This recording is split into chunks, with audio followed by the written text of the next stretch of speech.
இதே மாதிரி ராஜேந்திர சோழர் தன்னுடைய படையோடு வந்து இறங்குறாரு. இது மாதிரி சோழ அதிகாரிகள் மாறி இதை மாதிரி மக்களை எப்போதுமே ராஜேந்திர சோழர் புறக்கணிப்பதே இல்லை. இதை மாதிரி மக்களை பார்த்த உடனே எல்லார் முகங்களையும் பார்த்துட்டே இருப்பாரு. சுத்தி சுத்தி வருவாரு. மக்களை பார்த்த உடனே அவங்க நலம் விசாரிப்பாரு.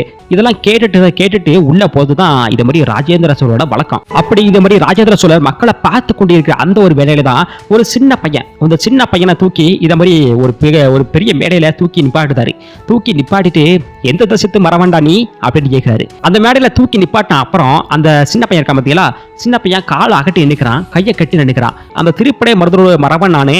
இது மாதிரி என்னுடைய அப்பா இது மாதிரி வந்தியத்தேவரோட படையில ஒரு மிகப்பெரிய பதவியில இருக்காரு. நான் வந்து உங்களை பார்க்கணும்னு ரொம்ப ஆசையா ஓடி வந்துட்டேன், வீட்டுல சொல்லாம கூட ஓடி வந்துட்டேன் அப்படின்னு அந்த சின்ன பையன் ஒரு மலரை குரலை சொல்றான். இதுல பாத்தீங்கன்னா கையை கட்டி காலை அகட்டி நிக்கிறது ஒரு மரபனுடைய இயல்பு.